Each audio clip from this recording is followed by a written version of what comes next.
Hey there, subscribe to my channel, and also press this bell icon so you never miss any new updates, cause whenever we upload new video you will get a notification on your phone. Part 1. In this test, you will hear a number of different recordings, and you will have to answer questions on what you hear. There will be time for you to read the instructions and questions, and you will have a chance to check your answers. In the IELTS listening test, the recording will be played once only. In the exam, you will be advised to write all your answers in the listening question booklet. At the end of the test, you will have 10 minutes to transfer your answers to an answer sheet.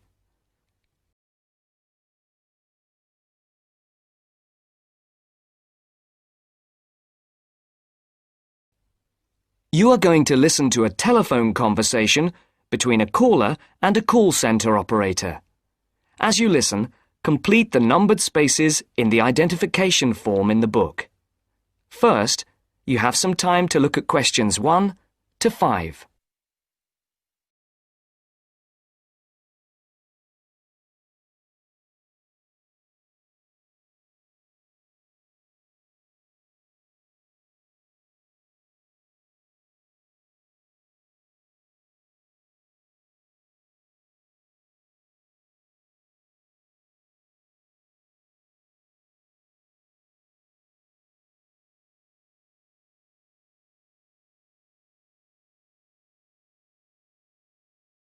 Now the test will begin. You should answer the questions as you listen, because you will not hear the recording a second time.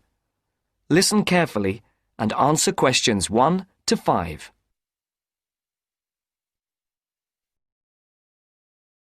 Platinum Card Service, Rebecca speaking. How may I help you? I've got a few problems with my credit card account. Okay. What is your credit card number? Let's see. It's here somewhere. Here it is. Can I just take the card number, please? Yes, it's 6992 6992 3443 3443 1147 1147 8921. 8921. Right. Can I just check that? 6992 3443 1147 8921. That's it. And your name? Carlos de Silva. I just need to check a few details for identification and security, if you'll bear with me. That's okay. And what's your postcode? SE1 8PB. SE1 8PB. That's it. Vauxhall Close, London? Yes, that's right. And the house number? 43. And can you give me your date of birth? 13th of the 7th, 63. And one further check, if I may. Can you give me your mother's maiden name? Yes, it's Moore. Is that M-O-O-R-E? Yes, that's it.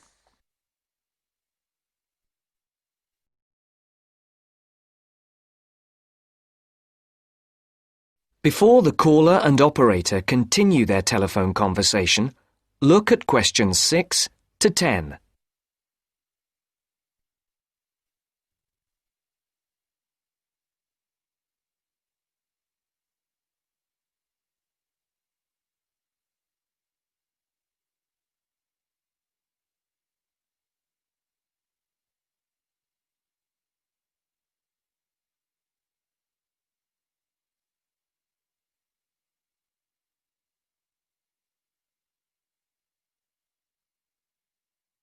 Now listen to the next part of the conversation and answer questions 6 to 10. For these questions, there are 3 alternatives: A, B, and C. Decide which alternative is the most suitable answer and circle the correct letter.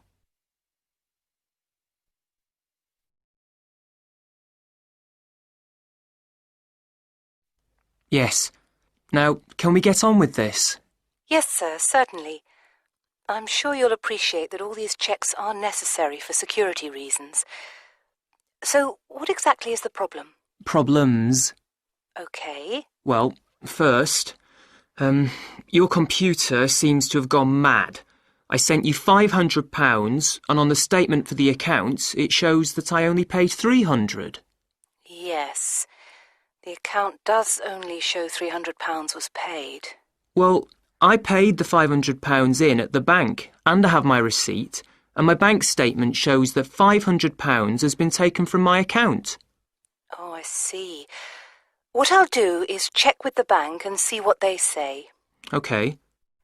You said there was something else? Yes, as if that wasn't enough. My account shows that £107.27 was paid to a company called Pan Express. I don't know who this is. Let's have a look. Well, it is genuine. I can assure you it's not mine. It was made on the evening of the 12th of May. Maybe it's a restaurant bill you forgot about? There's no way that... Oh, wait, hold on. Yes. Oh, it's okay. I've just realised what it is. It is a restaurant bill. The name of the company is different from the name of the restaurant. My mistake. I'm sorry. That's okay. Was there anything else? I don't know if I dare. What is it anyway?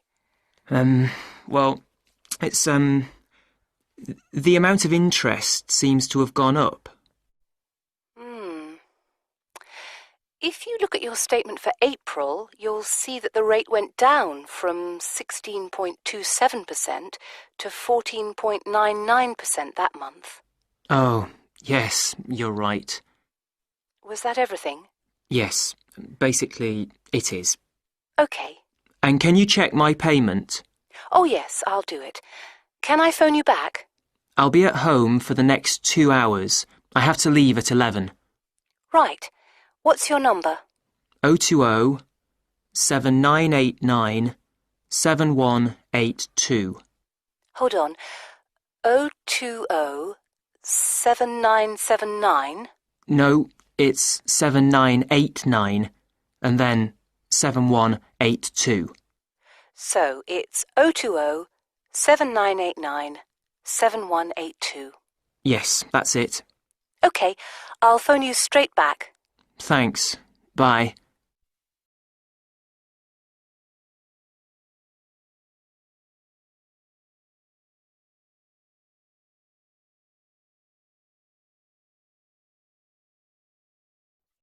That is the end of part 1. You now have half a minute to check your answers.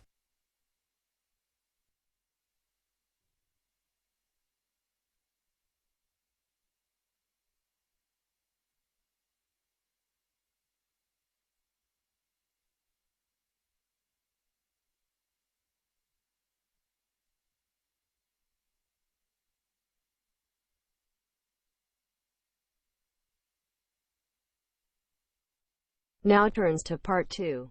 Part 2.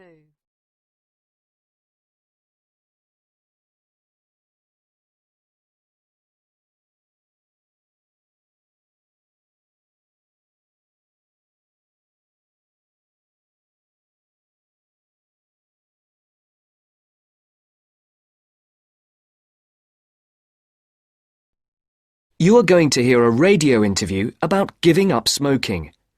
First, look at questions 11 to 13.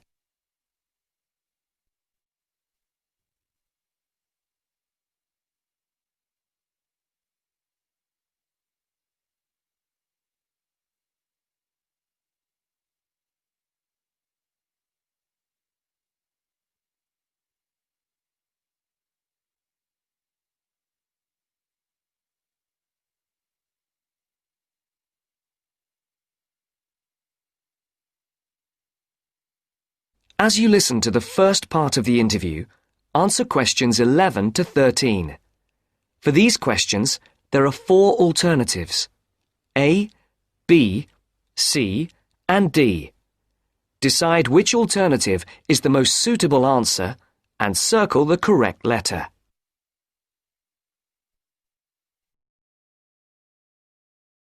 And now, let's hear what Mr. Gold has to say about kicking the habit of smoking. It was connected with wanting to change your life and your desire to become an actor. Is that right, Mr. Gold? Yes. So, can you tell our listeners a bit more about how you managed to give up? Well, I enrolled on a variety of evening courses where I found I wasn't able to do the warm-up sessions. Bending down to touch my toes made me breathless. Even though I hated to admit it, the problem wasn't so much my sitting around all the time, but my 15 to 20 a day smoking habit. If I'd been able to limit myself to 3 or 4 cigarettes a day, there'd have been no problem, but I was seriously addicted. And I'm talking about waking up at 3 a.m. dying for a cigarette, or, in the days before 24-hour shopping, driving across London at night to buy a packet of cigarettes when I ran out. But above all, my addiction meant making sure I never ran out, at the expense of everything else, including necessities. So, what did you do? The thought of all my past attempts to give up just wouldn't go away. This was something that had constantly been on my mind, especially first thing in the morning with the chest pains, coughing fits and headaches, not to mention the frequent colds and throat infections. But I couldn't imagine life without smoking.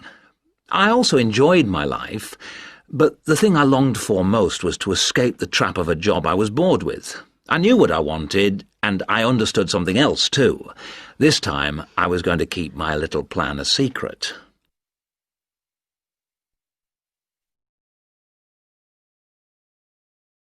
Now look at questions 14 to 20.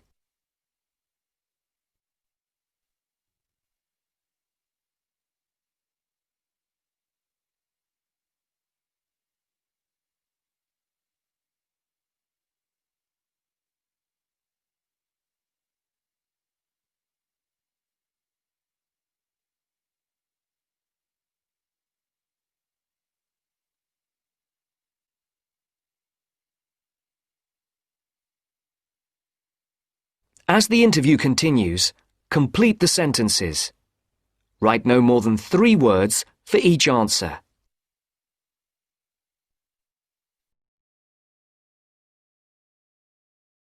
On the 1st of July, I managed to get through 24 hours without a single cigarette. The next day, I got to 48 hours. Then I aimed for 100, 500, 1,000. Easy. It was my own little private game, and I was winning it. If anyone mentioned they hadn't seen me smoking, I simply said I was cutting down. I had to be sure of success. Eventually, a month passed, and I felt safe enough to come out. I'd lost count of the number of hours I'd gone without a cigarette. All I suffered was a couple of bad headaches, and then I was set for my most healthy year ever. Not one single cold for over 12 months. I now realise that the secret of my success was to look upon this as an exciting adventure, a way of helping me to become an actor. And because nobody knew what I was up to, I never once feared the accusation of having no willpower if I failed. With the right attitude, the whole thing turned out to be a lot easier than expected. I finally did get into much better physical shape, go to drama school, and become a professional actor. Very interesting indeed. I'm sure we all wish we had Mr. Gold's determination. Well, thank you very much, Mr. Gold. And I hope our listeners will learn from the experience you and our other guests have talked to us about today, and perhaps find their own road to success.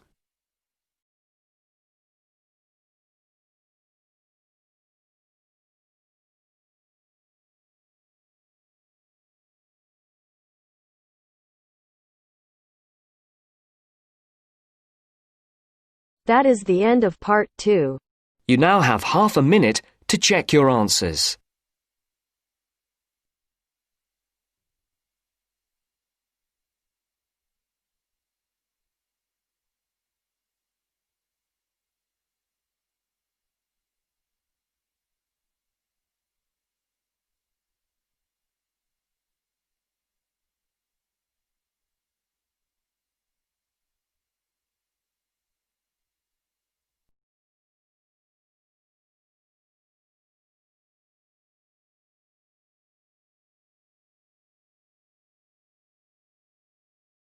Now turns to part 3. Part 3.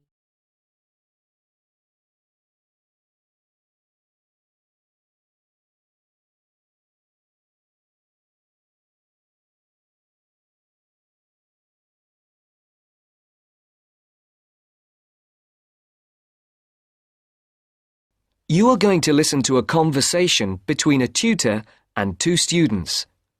In the first part of the discussion, they talk about a fellow student. First, look at questions 21 to 23.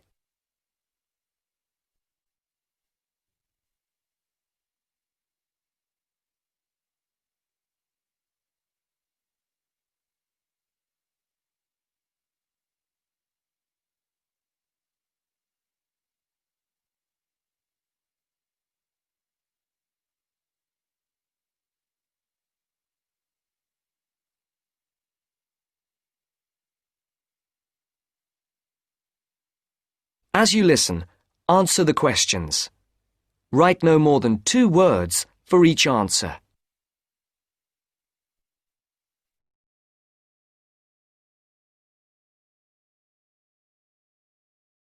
Ah, Francis and Steve, hi. Now, before we start the tutorial, am I right in thinking that you haven't heard about Lorraine? No. What about her? She's already left. What? Well, she hasn't told anyone. You sound surprised. Weren't you half expecting it? Yes, but she could at least have told us, though. We've been on the course together for the past 3 years, and it would have been nice to know. She always was the sort to keep herself to herself. Yes, I know what you mean. Did she give any reason? Well, she got that job. What? Yes, and she's been given permission to leave, as there's only a week to go before the end of the course. But she'll be back for the exam week. Oh well, we'll just have to catch her on the mobile after the class. She's gone back to Wales first. Oh dear. We'll get hold of her on the mobile. She did say that it might not be possible to contact her for a couple of weeks. Oh, okay. If that is what she wants.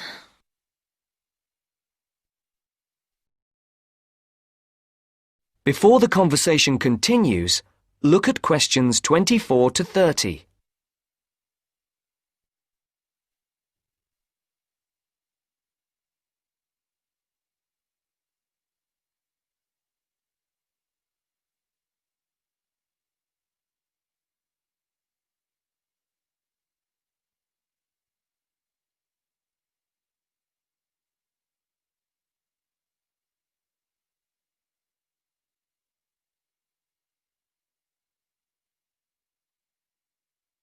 Now listen to the second part of the discussion. The tutor and the 2 students are talking about assessment marks. For questions 24 to 30, there are 4 alternatives: A, B, C, and D. Decide which alternative is the most suitable answer and circle the correct letter.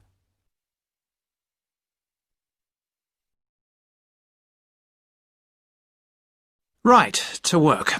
We're here to look at your assessment marks for your coursework. I take it you haven't seen them yet? No. Not yet.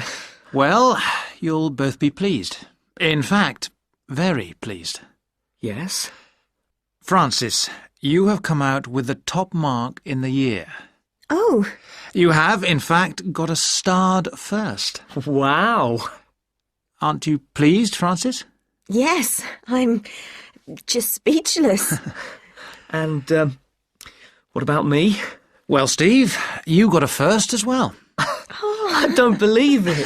You might have done even better, but there were a few faults with the 5,000-word project you did on traffic management.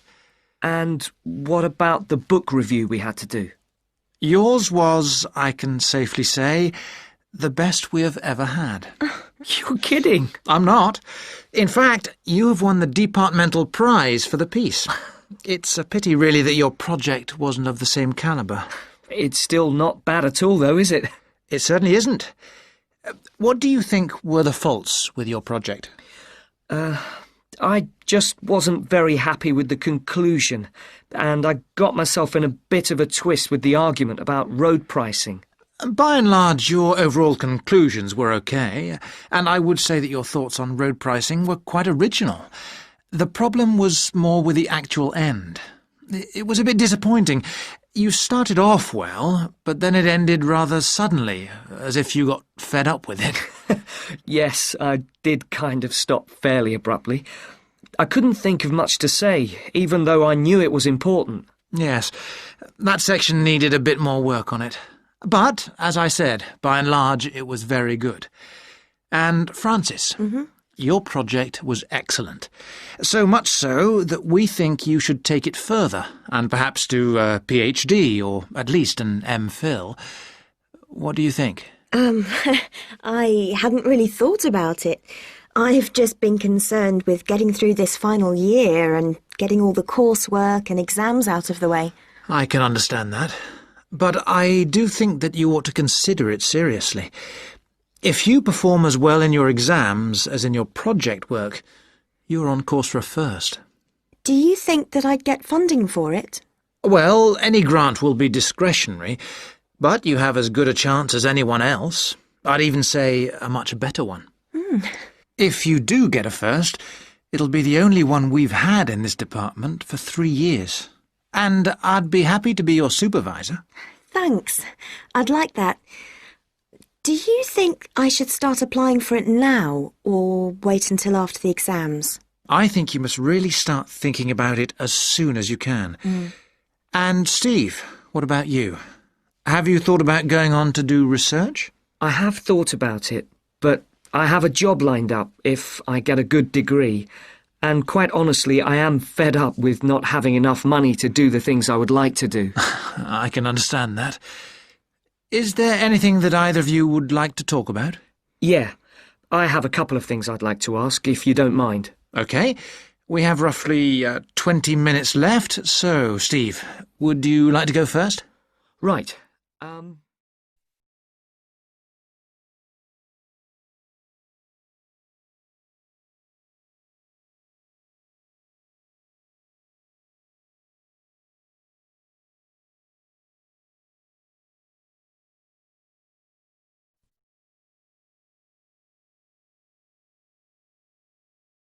That is the end of part 3.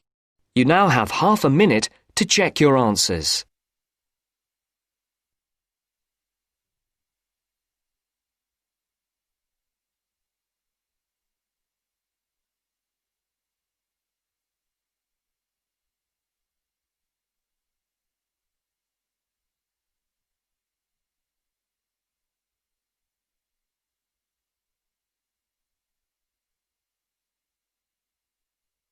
Now turns to part 4. Part 4.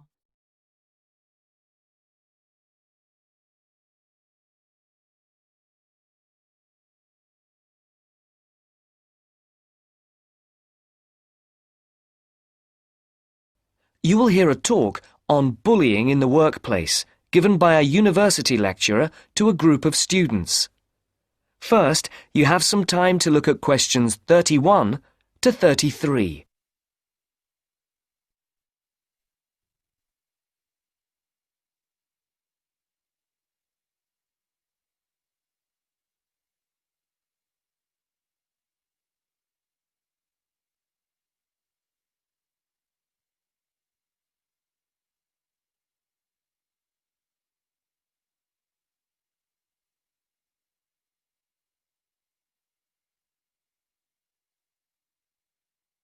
Now listen carefully and answer questions 31 to 33.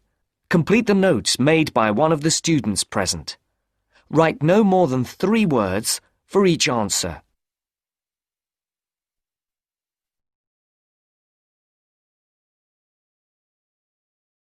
Good morning. My name is Dr. Mervyn Forrest, and I specialize in management techniques and training. I've been invited here today to talk to you about the cost to the economy of bad management. And what I would like to dwell on first is an area that has recently been exercising everyone, and that is coercion in the workplace, or, to put it more simply, bullying.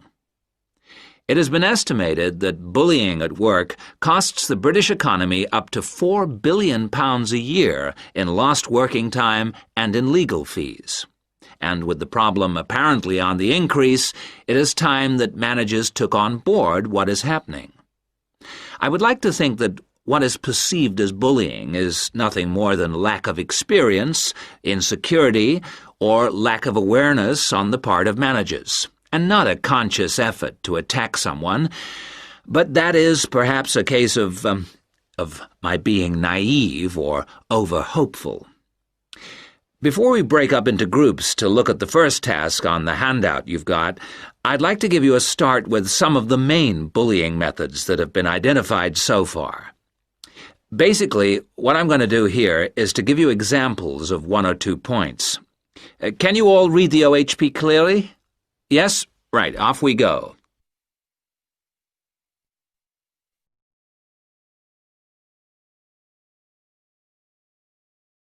Now answer questions 34 to 40. Write no more than 3 words for each answer.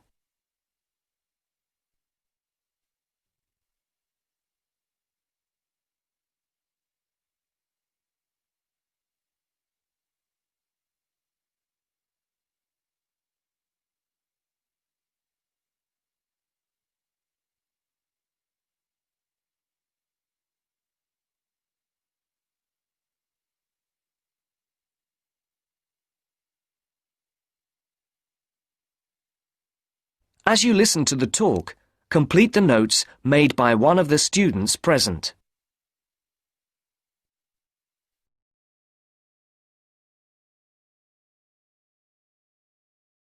The first item on the list is giving people tasks which managers themselves cannot do and which are therefore impossible to achieve.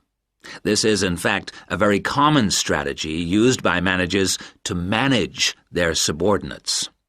It gives certain people a false sense of security as they watch others failing while they try to achieve the goals set. Another simple bullying technique is constantly moving the goalposts, especially when one's employees are in the middle of a task. This is not bad management, it is just plain stupid. All targets and goals set should be easily achieved within a realistic timescale.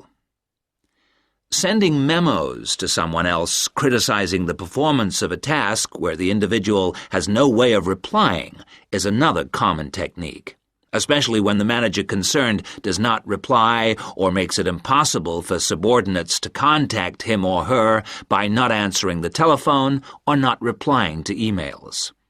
This is not the style of a sound manager, but rather the antics of someone with emotional problems.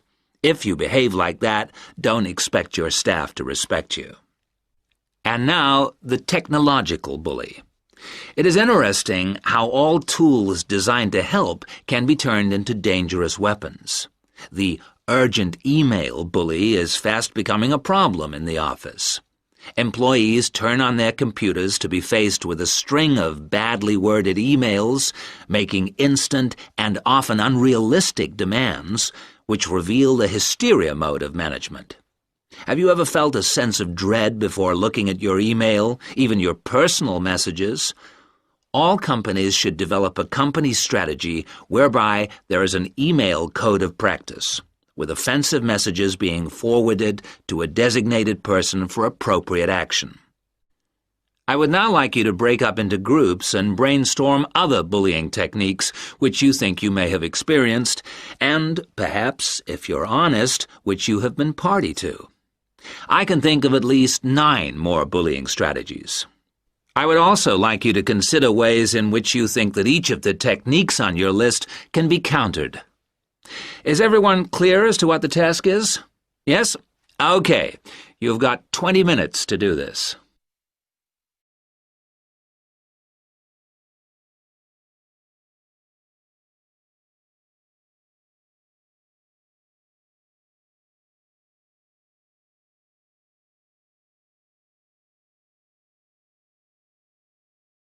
That is the end of part 4. You now have half a minute to check your answers.